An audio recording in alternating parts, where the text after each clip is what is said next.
This is the story of everything. It'll take about 3 minutes. At first, God and humans got on well. In fact, they got on so well that God wanted the humans to help. They would look after the earth. However, the humans decided they didn't need God, so they ignored him and his instructions. They stopped looking after the earth, and they even stopped caring for each other. They divided into groups, competing against each other and using up everything on earth to get ahead.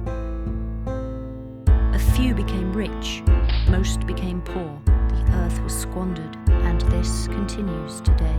This was not God's plan, and it hurt him to see it all go so wrong. But of course, God wasn't going to leave it that way. He had a rescue plan. He sent his son Jesus to earth to challenge the humans and their ways and to start something better. But the humans didn't understand and they got upset, so they killed him. But who would have known this was part of God's plan? Jesus came back to life, and in his life, the humans all saw that they could be more. Together, the humans and Jesus would launch a new group of people who would love and follow God. Today, they are called the Church, and by loving God and learning to see themselves as God intended, they learn how to love each other and the planet too, just like humans were always supposed to. The Church does this by working with everyone, wherever people come together. This includes businesses, governments, and society. That's all of us. Businesses give people purpose and generate cash. This helps poor people to develop and prosper. But this only happens when businesses look after people and the planet. Governments should rule people justly, make sure businesses are responsible and that everyone benefits from the wealth they produce.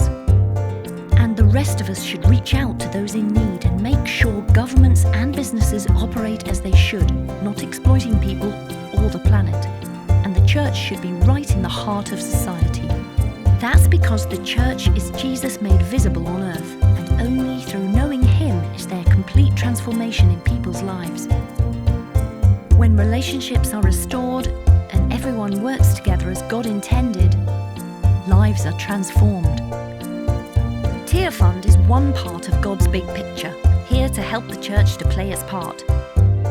We have a vision to encourage 100,000 churches to take action, and through that see 50 million people's lives transformed. We're doing this by envisioning churches, developing communities, changing policies, and responding to disasters. That's the big picture. Where do you fit in?